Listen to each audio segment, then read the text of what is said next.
Good morning students. आज मैं आपको हिंदी रीडर का पार्ट दूसरा जैसी करनी वैसी भरनी पढ़ाने जा रही हूँ।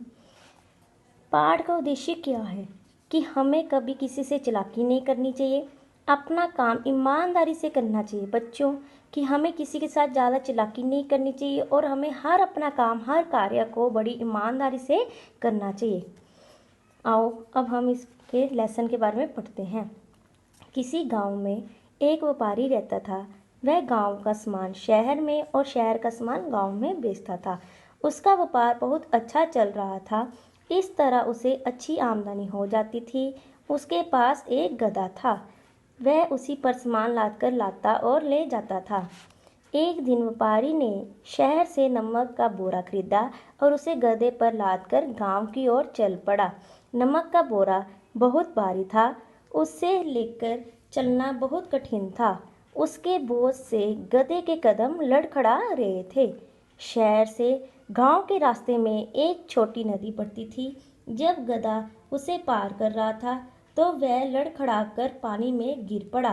व्यापारी ने किसी तरह से उसे उठाया।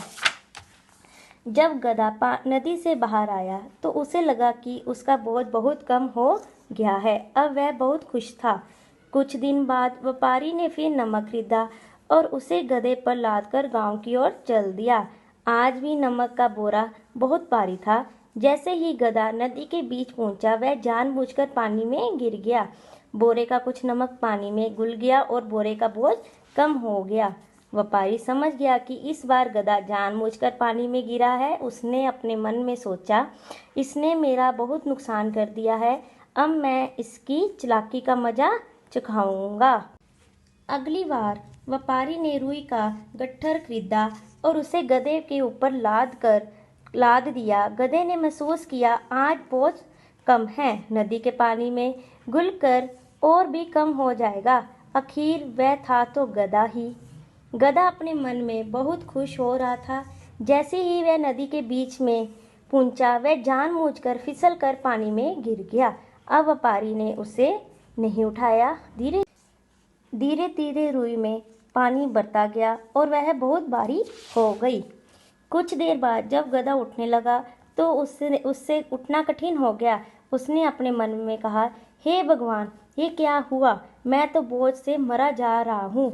वह किसी तरह लड़खड़ाता हुआ घर पहुंचा। अब उसने कसम खाई कि वह फिर कभी ऐसा नहीं करेगा। उसे अपनी चालाकी का फल मिल चुका था।